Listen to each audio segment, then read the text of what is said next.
Hello everyone, welcome back. Scarlett here again with continuing of the Abductor realization, and this time we'll be starting on chapter 10, A Bridge into the Past. Alright, let's jump in. Damien gets the van ready to transport the bodies to another location and waits for Trevor to get them ready to go. Trevor loads the van with Kara and Jeremiah by himself since Damien is trying to teach him the lesson everyone has to learn. Damien drives off, and after 45 minutes, they arrive at a funeral home. Trevor is shocked to see the name Hall's Funeral Home. Damien states that this used to be the family business before he decided to open the bank. It was successful. Thanks to his grandfather, he now owns the property. Trevor starts to sweat out of nervousness. What's wrong? Damien asks Trevor, who is getting pale. Nothing, boss. I'm fine. Trevor answers. Are you sure? It looks like you've seen a ghost. I'm okay. I'm just feeling the guilt, I guess. Trevor replies with a nervous smirk. Okay, let's get these bodies out of here and get rid of anything that can tie us to this mess. There are many things you need to learn if we're going to make this work, Damien says as Trevor nods in approval. Damien opens the funeral home and heads into the basement. He turns on the cremation oven as Trevor brings in the bodies. They wait for the oven to warm up, and Trevor thinks he might have made the biggest mistake of his life tonight by killing these people. Even though he didn't want to do it at first, it was hard to control the urge once he gets started. Damien grabs Kara by the legs, and Trevor has her by the shoulders, and they throw her into the oven. Trevor is unable to handle the smell of the burning flesh and starts to vomit. Come on, this is a family place. As you can see, there's no one here to clean up this mess, so effing get to it, Damien yells. I'm sorry, boss. I'll take care of the mess. I'm sorry, Trevor replies. Why are you acting so weird since we pulled up in here? Damien asks Trevor. I'm not acting weird. I'm just not feeling well, Trevor replies nervously. How would you like to run this place? I don't know, boss. This is a family business, Trevor answers as he wipes his mouth clean. Well, consider yourself family. Besides, we're going to need this place running, especially since you can't control your urges. I'll hire someone to teach you how to run the business. Whatever you need, boss. I'm here to serve you, Trevor replies. Good. I'll have an old friend come and show you how it needs to be done properly. Feeling more at ease, Trevor focuses on getting rid of the evidence. He grabs Jeremiah's body and throws it into the oven as Damien calmly walks over to him. Whatever confidence that was growing inside of him is shattered. He's disturbed by how Damien is looking at Jeremiah's head on the floor. He picks it up with a smirk on his face, throwing it into the oven. Trevor's once again feeling nervous around Damien, especially after screwing up Jeremiah. Bandit! Sorry. Screwing up with Jeremiah. The thing that has gotten under his skin and is messing with his head is that he owns a funeral home with a working cremation oven. So, does your family own a cemetery? Trevor asks. Of course. It would be stupid to have a funeral home and not a cemetery. I see. So, why didn't we bury the bodies? Trevor asks. Because let's say that for some weird reason, the cops were to find out we're involved in these disappearances. The first thing they're going to do is come with a warrant to dig up the cemetery. Now, I, for one, don't want to have all these poor bodies dug up and they not find anything. That's why I always burn a body that has died in my house. I have been doing this for a long time, and I've never been a suspect on a disappearance in our town. Trevor feels more uncomfortable with every answer. Okay, boss, Trevor says. Now, don't worry. Everything will be okay. Stop with the questions. If you're going to be okay doing this, you're going to have to learn to trust me. I know you're scared and nervous, but relax. You're safe. You just need to learn how to control yourself, Damien replies as Trevor nods in approval. Damien helps Trevor clean the mess on the floor. While they wait for the corpses to turn into ashes, they clean up and put the materials away. They hear a noise on the main floor of the home. Trevor pulls out a butcher knife from inside his pants, shocking Damien. Not to be outdone, Damien pulls out a gun, surprising Trevor. They go upstairs after turning off the oven and they hear the noise again. This time it's louder and closer than before. As they reach the top of the stairs, Trevor bangs his foot on the floor, making a loud noise, which is followed by the sound of someone running by the door. Oh, okay. She thinks she's a lap dog and she's not. She's way too big. Sorry. Stop, Damien yells. I said stop. Bandit! 1 second. Sorry. F you, I know what's going on in here, the guy says. I want to live. What did you say? Damien asks as he fires a shot into the guy's right shoulder, dropping him to the ground.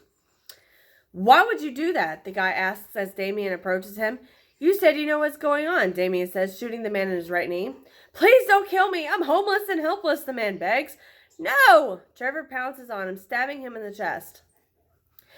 Trevor, didn't we just finish talking about this crap? Damien yells. He said he knew, Trevor replies as the man gasps for air. I meant to say I didn't know, the man says, coughing. Go start up the darn oven again. Once it's on, come get your mess. You're going to learn to do this on your own, Damien says, shaking his head. Okay, boss, Trevor replies, heading back downstairs. Please, I need help, the man begs. I'm sorry, but the hospital is miles away. Going by how deep the wound is, you won't make it there, Damien replies, disgusted. Please, I'm still alive. I can make it through. Have some faith, sir. The man... Shit. Sorry. The man continues to beg as Damien walks outside. Trevor comes back upstairs to get the homeless man and sees Damien outside. He drags the man down the stairs. As he fights to stay upstairs, he stomps on the man's hands and pushes him down the stairs, causing the man to roll all the way down to the bottom and hit his head on the floor. Trevor opens the oven with the hopes of throwing the man inside while he's still dazed. The man sees what's awaiting him, and he enters into a survival mode with a sudden rush of adrenaline. The man waits for Trevor to stand him up since he's weak, but he's aware enough to plan out his exit strategy. Once he's up on his feet, he punches Trevor in the nose, dropping Trevor to the ground as the man falls on top of him. The man tries to escape, but is severely wounded. Now trying to fight off Trevor, who is holding his legs the best he can, Trevor pulls out the knife again, stabbing the man in the ribs. The man drags him back towards the oven while he's still trying to fight off Trevor, who stabs him again, this time going deeper through the ribs. Trevor twists the knife as the man screams while now being lifted off the floor. The man feels the heat coming from the oven against his back as Trevor gets closer to the oven. Trevor punches him a few times on the open wound and places his finger in the bullet hole on the shoulder. The man drops his guard, and Trevor throws him into the oven without killing him. The man tries to crawl out, but Trevor punches him in the face. The man screams while Trevor shuts the door. The screams coming from inside the oven are horrendous. He's getting cremated alive. Much to the delight of Trevor, the man screams frantically inside the flesh-eating inferno that he has been condemned to all because he wanted shelter for the night. Trevor cleans the blood on the floor and stairs, while Damien is outside waiting in the van. Trevor checks the oven every few minutes as the screams are heartbreaking.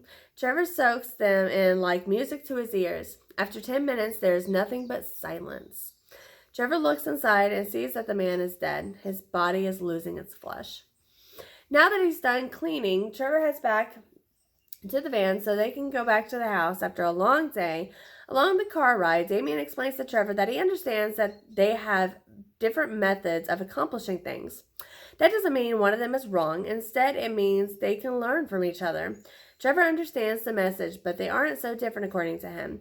He claims to see the monster inside of Damien and not the one he's showing to him by torturing people. Upon arriving at the house, Damien shows Trevor to his room and tells him that he'll have access to the entire house without any boundaries. Trevor appreciates the vote of confidence and is grateful for everything he has done for him. Not everyone will help someone out, and they sure won't put up with some of the mistakes he has made tonight. Damien admits he almost lost his temper earlier, but he knows this could turn into something truly special. Damien wishes him a good night and heads toward his room. Once he gets inside the room, he sees his neighbor looking in. He goes downstairs to the refrigerator where he grabs a six-pack and sleeps on the couch.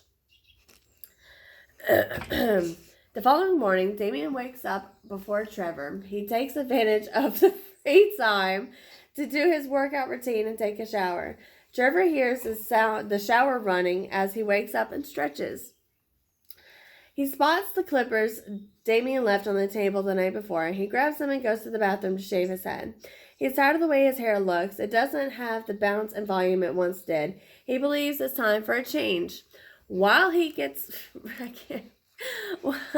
ready for the day, Trevor thinks of what he wants to talk to Damien about. There were a lot of things that went down last night, and there's no need to have any unnecessary tension between them. Damien walks out of the shower first, followed by Trevor a few minutes later. Damien quickly notices the change. Wow, what happened to your hair? I get tired of the way it looks, Trevor answers. I get it. Sometimes changes are good, but I must say it looks really good on you. Honestly, I couldn't pull it off. Thanks, boss. I need to say this before we do anything today. This is something that will bother me if I don't get it out in the open, Trevor replies. Sure, go on. Tell me what's on your mind. I just want to make sure that we're good after everything that happened yesterday. I really value what we have here, Trevor replies. Let me stop you right there. We are more than good. Like I told you last night, there's no need to worry. We will make this work no matter what happens. We're going to make history and keep adding to the family legacy. I'm happy to hear that. I was a little concerned I might have ruined our partnership before we had a chance to actually get it started, Trevor replies. Well, I couldn't throw that all away, especially after all the great promising things you showed me with the way you handled Andy yesterday. Seriously, I want you to forget about that and let's focus on the future. I'm so sorry. No problem, Trevor replies. By the way, who's the lady that lives next door, Trevor asks. Why? I just want to know why she was looking into my bedroom last night, Trevor answers. Don't worry about it. That's Denise. She's like the neighborhood watch. Very nice lady and completely harmless.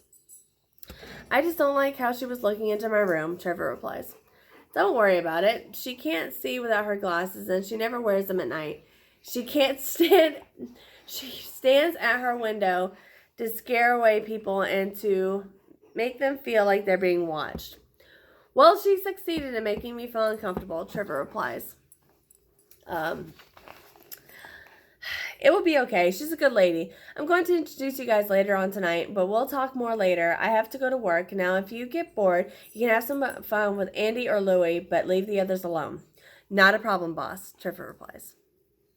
Once Damien gets in the car and pulls out of the garage, he realizes it's raining outside. He turns on the radio to hear what the forecast is going to be like for the day. A thunderstorm is heading their way, and it will last for the next 3 days. Excuse me. Damien likes the idea of there being a thunderstorm. It gives him an idea of what to do for the next few days as he drives to the office. Arriving at the bank, he sees that business is going great. The parking lot is packed outside and inside. The parking lot is packed and inside. There are even more people than cars outside, with people trying to get loans, open accounts, and make deposits. Damien says good morning to everyone as he heads into his office to see what's going on through the cameras while drinking his protein shakes and doing paperwork. Trying to focus on the task at hand, he finds it hard to get things done. His mind is on what happened to Beaver and Jeremiah at the hands of Cora. He feels horrible for what happened to Jeremiah and Jeremiah the most, and wishes he could have saved the poor kid. Telling Desiree what happened to them will be extremely difficult. He doesn't know when he should give her the news. Meanwhile, back at the house, Trevor is getting a workout. Stop pushing me! Is getting a workout to build his conditioning. He feels embarrassed thanks to the homeless man last night, and he doesn't want to feel that way again. After his workout, he goes to meet Louie. Trevor walks into the room, turning on the lights. Louie opens his eyes and is surprised to see him instead of Damien. Who are you? Louie asks. I'm your brother's new employee. I think it's time for us to meet, Trevor answers. Please don't hurt me, Louie begs as he's pulled out by Trevor. Don't worry. After today, you're going to love me, Trevor says as he pulls Louie's pants down. Wow. What are you doing, man? I don't go that way. Stop! Louie screams as Trevor sticks a pipe in his ass. Sorry. Oh, F, please stop, Louis begs as Trevor twists the pipe. Don't worry, big guy. It'll all end soon. Trevor takes out the pipe as he stands over him. Please stop doing this. Trevor puts his hands around Louis's neck. Now, everything won't be okay, you fat F. Trevor says as Louis starts to turn purple. Asphyxiation will take care of everything and soon you'll be on your way out of this world. Trevor squeezes tighter and tighter as Louis changes colors. He feels a little compassion and takes his hands off his neck. Catching his breath, Trevor pounces on him again just when he starts to regain his normal color. After going after his neck once more, Louis struggles as Trevor cuts the recovery time after each one. Excuse me, I'm so sorry. Trevor turns on his computer at work. Damien turns on his computer at work and sees what Trevor is up to at the house. Noticing Andy is undisturbed, he grows concerned with how easy it is for Trevor to attack people nonstop. What surprises him the most is how quickly he loses control and hopes he doesn't kill Louis. Damien is focused on the monitors, watching Trevor while he's interrupted by a knock at the door. Come in, Damien says, forgetting to close the screen. I'm sorry to bother you on your first day back, but we're having a situation with this phone. I need a second. Hold on one second. So very sorry, I was parched. Let's see. Not a problem. This is what we're here for. Let me take a look at the paperwork. When he glances up to ask a question, he notices the employee looking at the computer. Damien looks over the papers and doesn't mention anything to the employee regarding what he's looking at. Curiosity is killing the employee, and he wants to know more about... Damien pays no mind to how eager the employee is, since he doesn't want to answer any questions. He'll then have to take care of the employee, and he doesn't want to be down one person. He decides to ignore the situation. That's when he hears his employee. Sir, I'm sorry to intrude like this, but what's that on the screen? The employee asks. This is a website I am a member of. If I may say so, it doesn't look like any website I've seen or that I would expect you to be interested in. Besides, it looks like it's a surveillance camera, the employee says. What's your name, kid? Leslie, the employee replies. Leslie? Isn't that a girl's name? I know, but my mother was really into the name, Leslie answers. I don't need the background story, Leslie. Oopsie. Sorry. Today is apparently not smooth day, so. Don't need the background story, Leslie. Anyways, would you be interested in moving up in the company or working for another one of my companies? Of course I would, sir. Everyone is always talking about how you help people and are a great boss to work for, Leslie answers. Great. Where would you like... Okay, Leslie, what do you say we meet up tonight and I'll introduce you to Trevor. We will go out to dinner and discuss what position you're best qualified for. How does that sound, son? Great. Where would you like to meet up? Leslie asks. How about my house? I have an excellent chef. Sure, that's fine with me, sir, Leslie says. Perfect. Here's my address and I'll see you tonight. Just approve the loan. Thank you, sir. I'll let the customer know they're approved, Leslie says. Leslie heads out of the office while Damien looks at him through the window to see what he'll next.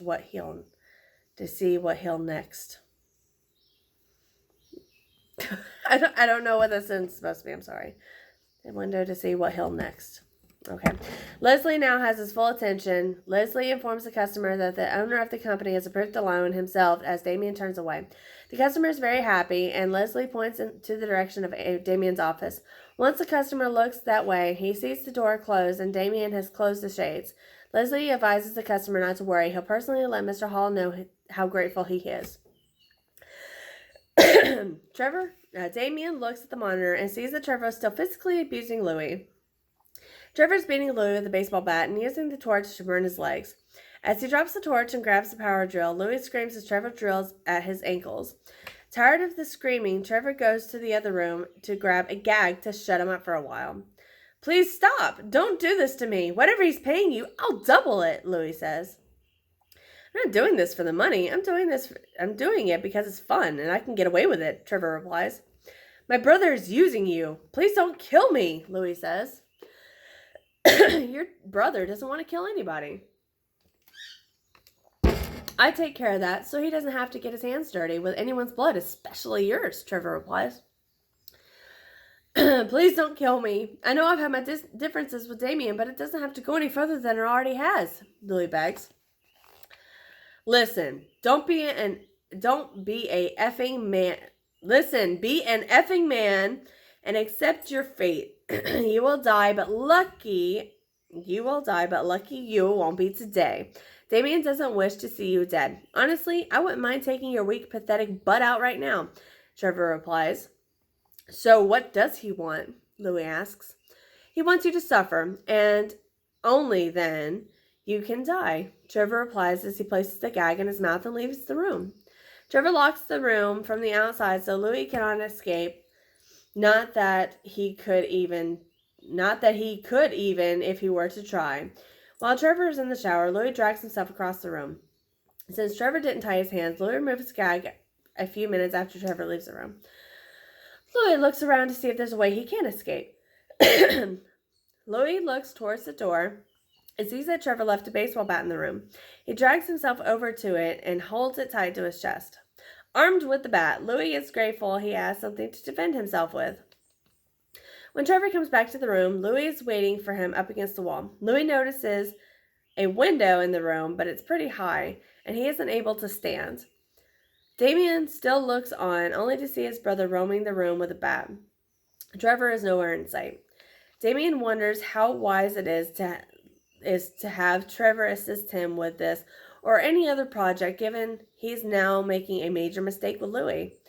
Damien wonders what to do next as he checks the cameras to see if he can locate Trevor in the house while he's still keeping an eye on Louis. That's when he notices the bathroom door is shut and Trevor is inside. He keeps an eye on Louis, not like he could prevent him from escaping, but Damien wants to keep track of the situation. At the moment, he feels confident Louis can't get out since the doors are locked. And the dogs are inside of the house. Damien grabs a mobile phone from the bottom of the drawer of his desk and places it next to him on the desk. Louis utilizes the bat to stand up, but falls to the ground. He tries again, managing to stand up and limps across the room. He stops every few seconds due to the severe pain he's in. He refuses to die in this room and refuses to let his younger brother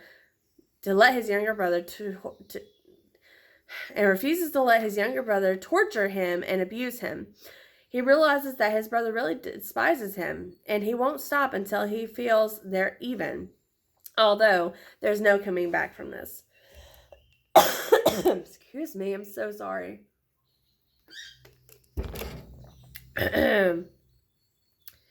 Trevor is now out of the shower and heads back into the room, only not to see Louis. He panics, wondering where Louis is. Closing the door behind him, Louis jumps at Trevor and hits him with a bat. Damien watches on with a look of disbelief as he witnesses his brother attack his new friends. Trevor has repeatedly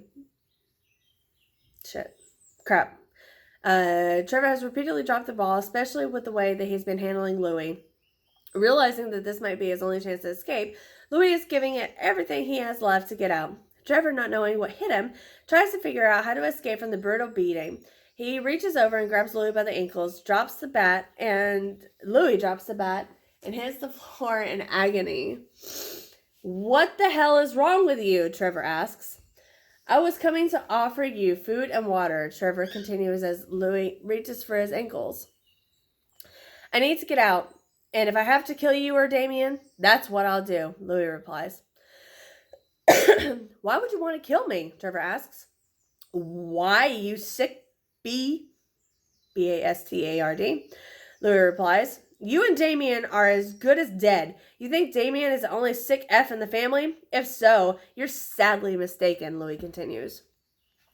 Nobody ever said he was the only sick F in your family. I do know you're the only one that's caught and trapped in this house, Trevor replies.